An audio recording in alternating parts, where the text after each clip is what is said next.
कौशल्य के राम भाग 18 में आप सभी का स्वागत है। कल हम चर्चा कर रहे थे कि किस तरह से नारद जी जो हैं वह ब्राह्मणों को समझाते हैं कि क्या करना है, क्या नहीं करना है, जीवों की रक्षा करना है। यह जब कोई व्यक्ति एक अच्छी और सच्ची बात करता है तो वह तो स्वयं ही दीप्यमान होने लगता है। और जब यह बात देवर्षि नारद जैसे व्यक्तित्व, प्रतिभा के धनी व्यक्ति बात करे तो उनका दीप्यमान होना स्वाभाविक है।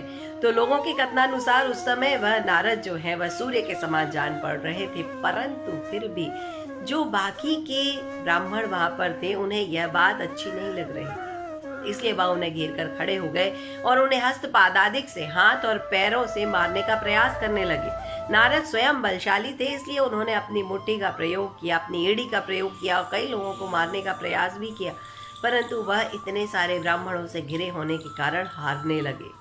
तभी यज्ञशाला में रावण के दूत आते हैं और वह देखते हैं कि नारद जी इस तरह से घिरे हुए हैं ब्राह्मणों से और उनकी पिटाई हो रही है। वह जाकर रावण को सारा वृत्तांत कह सुनाते हैं और रावण स्वयं वेगशाली वाहन पर विराजमान होकर उस स्थान पर उपस्थित हो जाते हैं। वह अपनी एक ही दृष्टि मात्र से नारद को शत्रु रूपी पिंजरे से मुक्त करा लेते हैं। शत्रु रूपी पिंजरा अर्थात वह सभी ब्राह्मण जो कि उन्हें घेर कर खड़े हुए थे वह सब तितर बितर हो जाते हैं। यज्ञ के खंभे तोड़ डालते हैं, ब्राह्मणों की पिटाई लगाते हैं और पशुओं के बंधन तोड़ देते हैं और मुखरित होते हैं ब्राह्मणों की ओर। और वह ब्राह्मणों से कहते हैं कि हे ब्राह्मण, जिस तरह से आपको किसी भी प्रकार का कष्ट अच्छा नहीं लगता है, वैसा ही इन पशुओं को भी कष्ट अच्छा नहीं लगता है। इस बात को भी जब ब्राह्मण नहीं समझते हैं तो रावण जिस भी स्थान पर, भूमि पर, घोड़े पर, हाथी पर, आकाश में जहाँ से भी प्रहार कर सकते हैं हर जगह से उन पर प्रहार करते हैं। इन सभी प्रहारों को देखकर, इन सभी प्रहारों को सहते हुए ब्राह्मण चिल्लाने लगते हैं, अब्रह्मण्यम अर्थात बड़ा अनर्थ हो रहा है, हे योद्धाओं, हम जीवित रह सके इसलिए हमें छोड़ दो, हम ब्राह्मणों के समूह को छोड़ दो।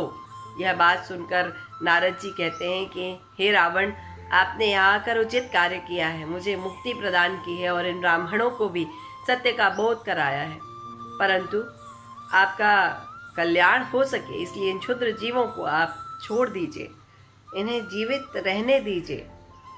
और राजन, आपको इन पाखंडियों की उत्पत्ति किस प्रकार से हुई है यह घटना मैं आपको भी बताता हूँ। यह बात सुनकर रावण उन्हें मुक्त कर देते हैं और अगले भाग में हम सुनेंगे वह कथा किस तरह से इन पाखंडियों की उत्पत्ति हुई। परंतु यह कहाँ तक न्यायोचित है कि हम अपनी भक्ति की पूर्ति के लिए, अपने भोजन की पूर्ति के लिए या किसी भी तरह की पूर्ति के लिए किसी अन्य जानवर पर या किसी अन्य व्यक्ति पर प्रहार करें, मानसिक, शारीरिक। गलत है ना?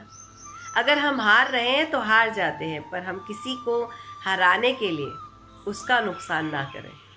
शायद यही शिक्षा हमें इस कथा से मिलती है।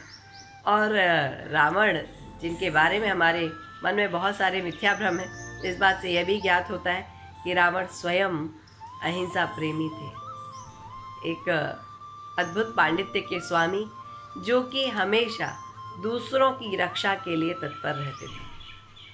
बहुत खूबसूरत बातचीत आप सबके साथ चल रही है और आप सबके कारण मेरा भी बहुत अच्छा स्वाध्याय चल रहा है। सो कोटि कोटि धन्यवाद। अगले भाग में फिर मिलती हूँ, तब तक के लिए नमस्कार, प्रणाम।